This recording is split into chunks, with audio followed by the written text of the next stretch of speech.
silly old bear. Let's continue our Disney Warner Brothers 100th anniversary with this collection of stories following a lovable, honey-loving yellow bear, and his friends, The Many Adventures of Winnie the Pooh.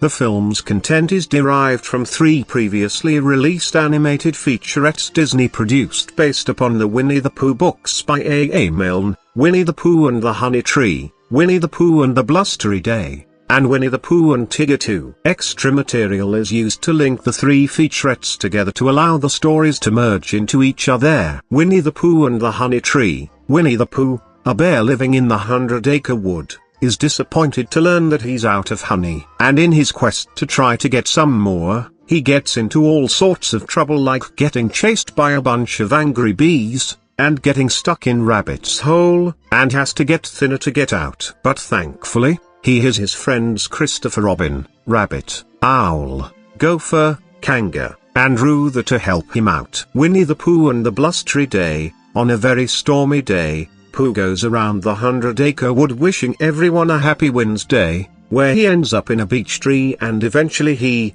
Piglet, Kanga, Roo, Rabbit, and his new friend Tigger, try to find higher ground as the storm causes a massive flood, while Eeyore goes looking for Owl. This disaster will lead to Pooh performing a very heroic deed. Winnie the Pooh and Tigger 2. During the fall, Tigger has been bouncing on anyone he comes across for fun, which annoys everyone, especially Rabbit. So Pooh and the others try to figure out how to keep Tigger from bouncing all the time. But in their attempt to do so, Pooh, Piglet, and Rabbit end up getting lost in the woods. Luckily Tigger manages to get them out of the forest and back home, where Tigger ends up in another predicament. In the final scene, Christopher Robin and Pooh discuss what they like doing together, and the boy asks his bear to promise to remember him and to keep some of the memories of their time together alive. Pooh agrees to do so, and the film closes with the narrator saying that wherever Christopher Robin goes, Pooh will always be waiting for him whenever he returns. The stories are very simple, but they're still very well written and did keep my interest. They're very well paced, pretty funny, very heartwarming and charming, a bit suspenseful, are pretty faithful to the original books, and are tied together very well considering how these were originally released as individual featurettes. There's also some pretty neat fourth wall breaks, and has a very calm and laid-back tone. The film has a very strong amount of heart, which leads to some very charming and heartwarming moments like Pooh saving Piglet, the relationships between the characters, and especially the ending where Pooh and Christopher Robin discuss their future together. The humor in the film is also pretty strong, and does lead to some pretty funny moments like Pooh's encounter with the bees, Pooh getting stuck in Rabbit's front hole and everyone trying to get him out, Rabbit's mishaps, and Tigger bouncing around. There are even a few suspenseful moments like the massive flood, the waterfall scene,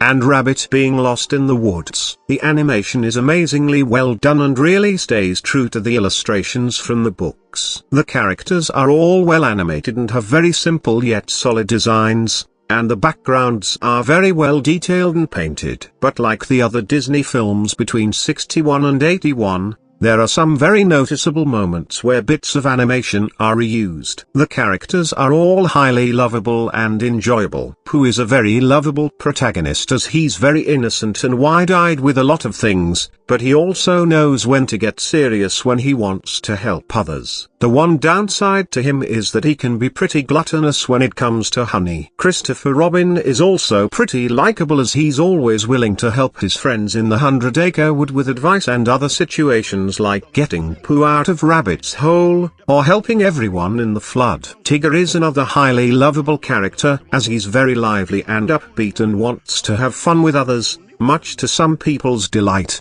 or others' annoyance. But he's also willing to help someone in need. Piglet is very open and honest to his friends, despite also being very timid and nervous about most things. Eeyore is also decently likable despite how he always looks at everything with a dour attitude. Rabbit is pretty likable as even though he's very nice and willing to share stuff with his friends, or help them out in dire situations, but he can also get pretty cranky when something goes wrong for him, and also wants nothing but peace and quiet at times. In a way, he's kinda similar to Squidward from SpongeBob. except more friendly. And he's easily the most relatable character to adults. Kangoo and Roo are both very caring, have a great connection with each other, and are more than willing to help others. And Roo and Tigger form a pretty strong friendship. Owl is very wise, if a bit lazy at times, and he's a great friend to Pooh and everyone else. Gopher is pretty likable with how he's always wanting to get a job done, and the whistle in his voice can get a little laugh here and there. The voice acting is spectacular and leads to many solid performances like Sterling Holloway as Pooh,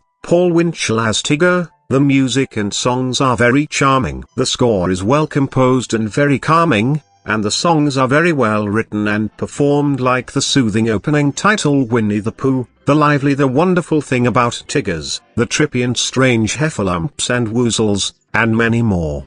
Overall, for being a more laid-back movie that's geared more towards kids, The Many Adventures of Winnie the Pooh is a highly admirable and enjoyable film that's not only great for kids, but for the whole family. And it shows that not all great movies need a grand and epic story to be engaging.